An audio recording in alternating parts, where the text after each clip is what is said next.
Bonjour, Marie-Olivier, naturopathe à Lorient, donc naturopathe holistique, qui vient de l'holisme, qui prend en compte toutes les parties de l'être, donc la partie physique, la partie mentale, je vais en parler là, la partie émotionnelle et la partie spirituelle, je vais en parler aussi.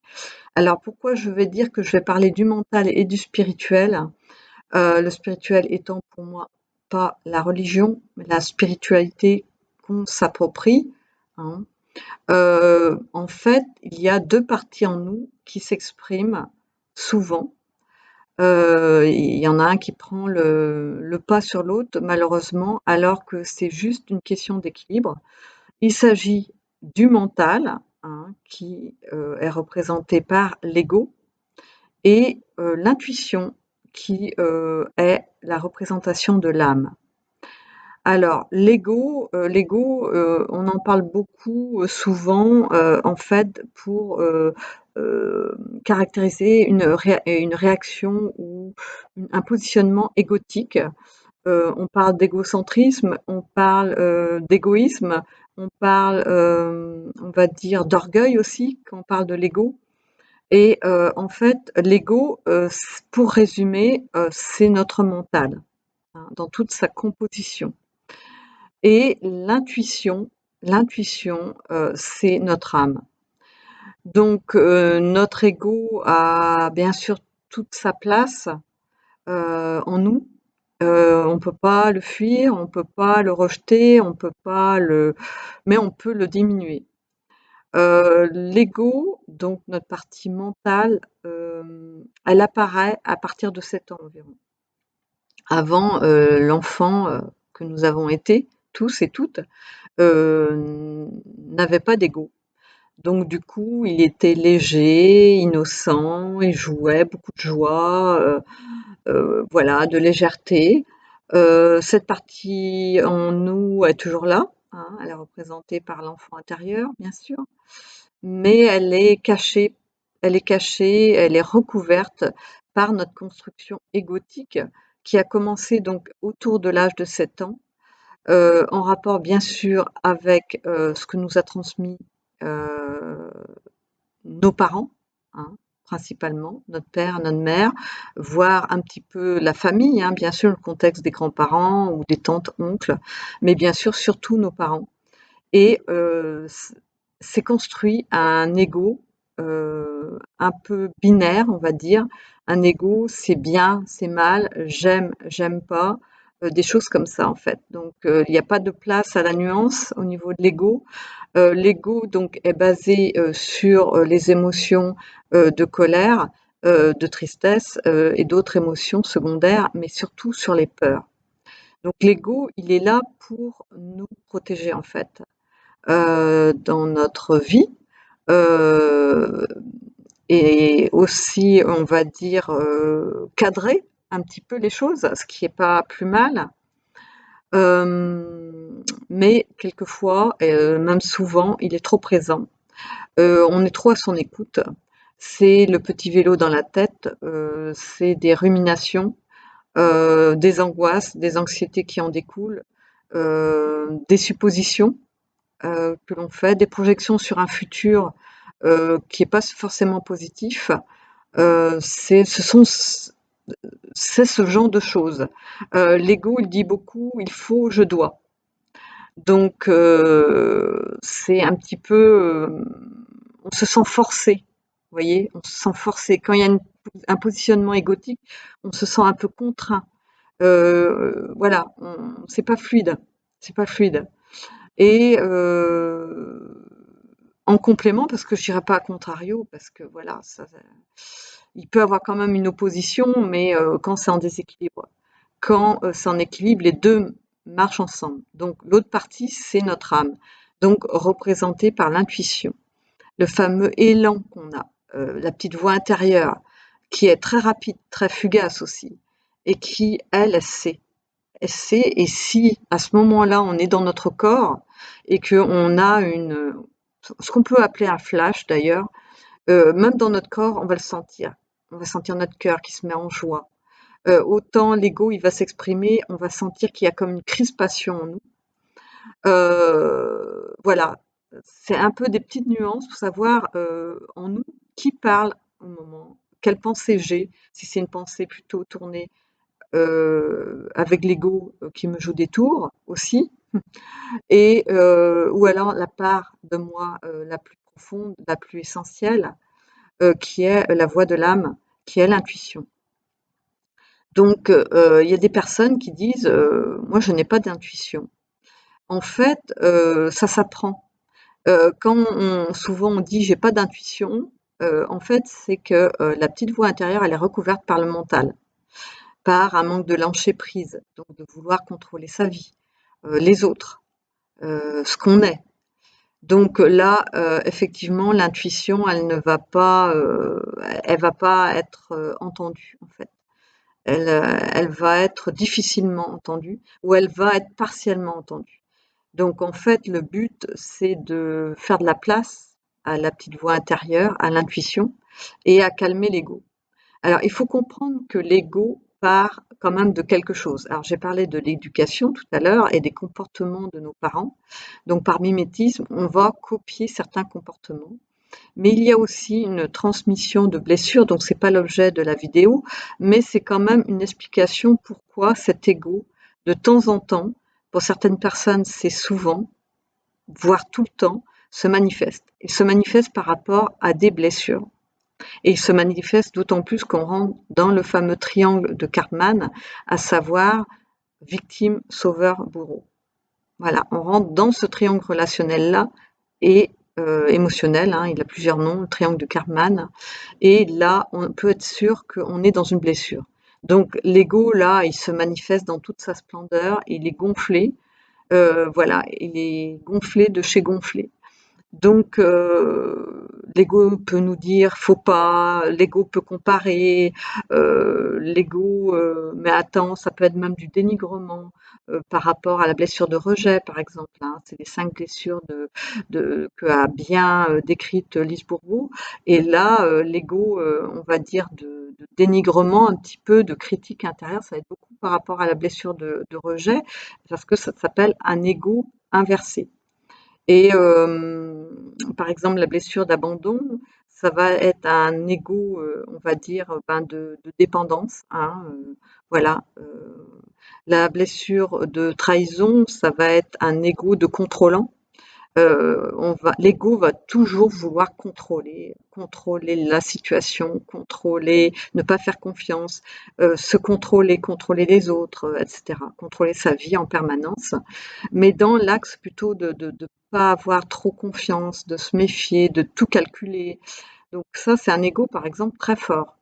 Voilà, il y a plusieurs égos qui s'expriment en fait, plusieurs sortes d'égos. Donc il faut aller voir un petit peu, quel ego se manifeste souvent chez vous et souvent vous trouverez la blessure d'ailleurs, comme ça. Je pense aussi à l'ego jugeant par rapport à la blessure d'injustice. Donc là, on va se juger, on va, juger l'autre. Donc voilà, l'ego, lui, il va fonctionner, il va se nourrir de ça en fait. Et bah, en fait, la voix de l'intuition, la voix de l'âme, elle est pure de tout ça. Elle est épurée de tout ça. Elle est, heu, elle est souvent, c'est une idée, subite, une envie, mais irrépressible de voilà, d'actionner quelque chose, d'aller quelque part même. Ça peut être ça, moi, ça a été mon expérience, hein, de me rendre à Saint-Paul-de-Vence. Voilà, comme ça m'a pris. C'est quand même à 1300 kilomètres hein, d'ici, de Lorient. Et voilà, et d'arriver devant la statue de Saint François d'Assise, voilà. Et puis voilà, aujourd'hui, il fait partie aussi de mes guides. Euh, Qu'est-ce que je voulais dire par rapport à l'ego fuyant, l'ego jugeant, l'ego contrôlant, l'ego dépendant, voilà, c'est vraiment, il y a l'ego humilié aussi hein, par rapport à la blessure d'humiliation. Donc, il y a plusieurs égos qui se manifestent, plusieurs sortes d'égos. Donc, pour arriver à un équilibre entre les deux, parce que l'ego, quelquefois j'entends qu'il faut le détruire, non, parce que c'est une partie de nous qu'on ne peut pas faire disparaître, d'ailleurs qui a son utilité, je le répète, hein, qui structure, s'il est présent à sa juste dimension, on va dire, qui protège certaines fois. Par contre, il peut également, disons, avec les peurs, émettre des doutes en fait. Voilà, vous êtes sûr de quelque chose, vous sentez que c'est dans vos tripes, que ça match, que je sais pas, des termes comme ça, et tout d'un coup, donc ça c'est la voix de votre âme, et c'est votre intuition. Il y a une expression que j'aime bien aussi, en mon âme et conscience. Et d'un autre côté, il y a l'ego qui veut dire mais non, fais pas ça, t'es pas à ta place. Voilà, vous voyez bien que l'ego vient pas mal de notre ombre aussi, hein, qu'il faut mettre en lumière justement, et voir à chaque fois où ça touche en fait, et pourquoi il y a ces automatismes en fait, et qui en fait empêchent de vivre la vie qu'on a envie d'avoir en fait. L'ego, c'est ça, hein, parce qu'il a peur en fait. Donc en s'occupant de ses peurs, en s'occupant des besoins liés à ces peurs, on va diminuer cet ego. Il va être moins présent. Il va être quand en fait il se sent observé, l'ego il va diminuer. C'est le mental, dès lors qu'il se sent observé, diminue. Donc c'est de les diminuer. Il y a un exercice que je propose en fait lors de mes consultations, de mes ateliers, qui est assez intéressant, c'est de dresser par exemple la liste de ses peurs sur une feuille pendant plusieurs jours, de lister en face le besoin qui n'est pas assouvi, on va dire, en face à cette peur. Donc, c'est les besoins de la pyramide de Maslow, hein. Donc c'est le besoin, on va dire, primaire, hein, boire, manger. Bon, je pense que c'est assez rare que ce soit cela quand même. Ensuite, c'est le besoin de sécurité, le besoin d'appartenance, le besoin d'être aimé et le besoin d'accomplissement. Donc, grosso modo, d'être reconnu, etc. Donc, il faut reconnaître le besoin à la clé, et ensuite on stabilote les besoins qui reviennent, ou le besoin déjà, qui revient le plus souvent. Et on met en place des actions qui vont permettre que ce besoin soit rempli, soit assouvi par notre propre action, nos propres actions, et non à l'extérieur. Donc, ça va, on va dire, on va dire, diminuer l'ego. C'est une des techniques hein, que moi j'ai pu expérimenter et qui marche pas mal. Pour bien sûr, d'un autre côté, donc calmer l'ego, je viens de donner un exemple. Pour au niveau de l'âme, au niveau de sa voix, favoriser le fait qu'on l'entende. Il y a donc d'un côté à diminuer l'ego et à favoriser aussi des moments de silence intérieur. Donc de silence, ça peut être des moments de silence où vous asseyez pendant quelques minutes. Ça peut être une méditation guidée, et à la sortie de cette méditation, pareil, un moment de silence où vous vous retrouvez. Là, le sommeil est un moment privilégié pour que l'âme, elle fasse émerger des choses. Donc le matin, par exemple, en vous levant, en posant une question à votre âme avant d'aller dormir, et vous allez, en vous levant le matin, on va dire, avoir une réponse. Donc ça peut être vraiment, vraiment sympa à faire. C'est vraiment de laisser de la place à du silence pour que la petite voix, on va dire, émerge, et après, il faut lui faire confiance à la petite voix. Donc là, c'est toute une histoire de confiance en soi, voilà, et confiance en son âme, qui, on va dire, est à privilégier. Donc c'est tout ce qui va être bénéfique pour la confiance en soi. Se faire confiance. C'est vraiment pas entendre l'ego qui va venir contrecarrer ça et mettre le doute, justement. Donc là, il faut se poser parce que, voilà, et puis faire attention, ça peut être l'ego qui parle, mais vraiment, l'intuition, c'est vraiment, ça prend aux tripes, quoi. Ça prend aux tripes, c'est un élan de tout notre être.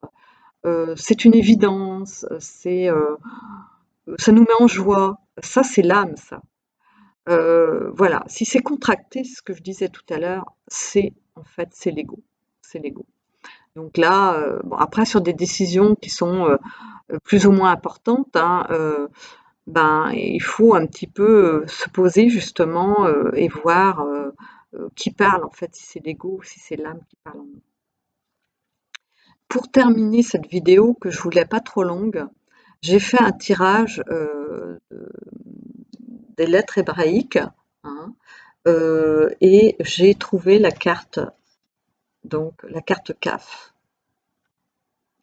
Donc la carte CAF qui est très puissante. Voilà. On peut la mettre dans ce sens-là aussi. Hop, hop. Voilà. J'ai pas encore d'incrustation d'écran, ça va venir. Donc peut-être que certaines personnes la connaissent, cette carte, et je vais lire, je vais pas tout lire, mais je vais vous lire quelque chose qui a à voir avec la vidéo, hein, et qui va pouvoir peut-être vous aiguiller, vous éclairer. Alors, que veux-tu nourrir? Veux-tu nourrir l'usurpateur, le faux roi qui se joue de toi et te manipule, te séparant de ton cœur? Veux-tu nourrir ton mental et tes peurs, tes rancunes, tes révoltes ou tes sentiments d'injustice? Veux-tu nourrir ton sommeil, ton oubli, pendant que le faux roi t'incite à entretenir des rêves illusoires qui ne viennent pas de ton cœur? Ou bien veux-tu nourrir uniquement ce qui appartient à ton royaume, c'est-à-dire la vérité de ton être, la flamme qui brûle dans ton cœur? Il n'est plus temps d'hésiter, ni de dormir, il est temps de choisir et d'agir. En situation de danger, la peur peut paralyser tout mouvement, mais tu peux faire le choix d'écouter la voix de ton âme en toutes circonstances et de t'élancer encore et encore. Donc je trouvais que ce texte allait très bien à suivre de ce que je viens de vous dire. J'espère que cette vidéo vous a apporté un éclaircissement, un éclairage sur cet équilibre entre l'ego, donc le mental, et l'âme, l'intuition. Voilà.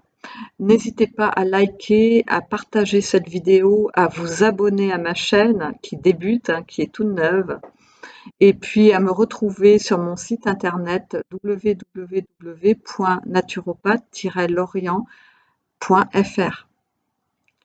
Bonne journée à vous, à bientôt.